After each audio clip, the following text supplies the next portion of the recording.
people in Connecticut are polite people. And I think everyone wants to find a way for us all not simply to survive, but to thrive.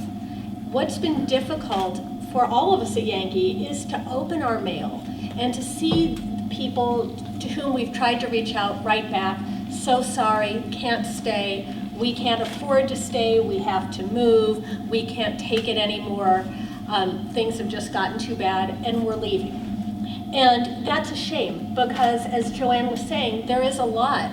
There are a lot of reasons why Connecticut should be at the top of the heap. I mean, we're perfectly situated between two major cities, New York City and Boston. We have deep water ports, we have an educated population, we have a beautiful state, and for a long time we have been really a mecca for corporate headquarters that just simply didn't want to cope with the taxes and the regulations of New York State. But obviously nothing is forever, and you know, I think companies want to do more than just survive, and depending on what they make and whether they're in the kind of business where they are subject to the kinds of fluctuations we see in discretionary income, or whether they produce something that's more of a necessity. You know, a lot of people, I think, who would like to stay find that they simply can't in good conscience see a future for themselves here in Connecticut. If nothing else, everyone's afraid to die here because of the estate taxes and because of the death taxes, so people move away, separating families, separating grandparents and grandchildren. Young people don't see the kinds of jobs they need that would convince them to come here, and there's really no reason that we couldn't have the kind of tech boom here that we've seen in other parts, on other parts of the East Coast and in New England. The problem is we have too many people in Hartford who see businesses as the enemy rather than their ally in making the state strong and prosperous.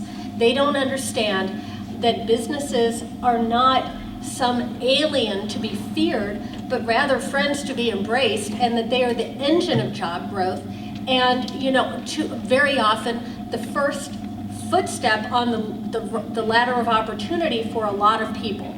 And so what needs to happen certainly is a shift in attitude toward the job producers in this state. And what I find remarkable, what I found remarkable in my first year as Yankees leader, is the degree of ignorance on the part of too many legislators in Hartford about who business people are and what they do.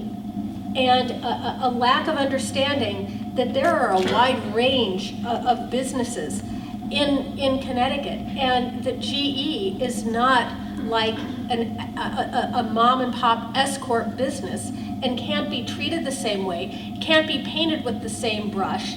And you know, this idea, again, I don't want to filibuster, but the idea that what needs to happen is for the people in Hartford, like Senator Kane has, to really get real about what our problems are and the way we can fix them.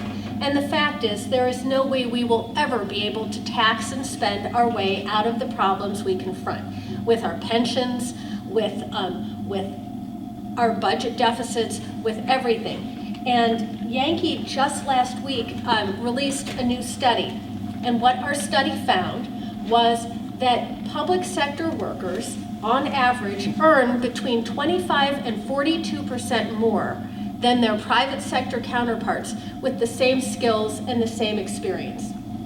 Now, that isn't to denigrate our friends in the public sector, but it is to say that isn't fair, that isn't sustainable, and unless you end up with people who are true public servants and understand what needs to happen to bring our state's obligations into balance with its resources, this is a problem that is going to continue on and on and on. And now is the time for us to demand a change.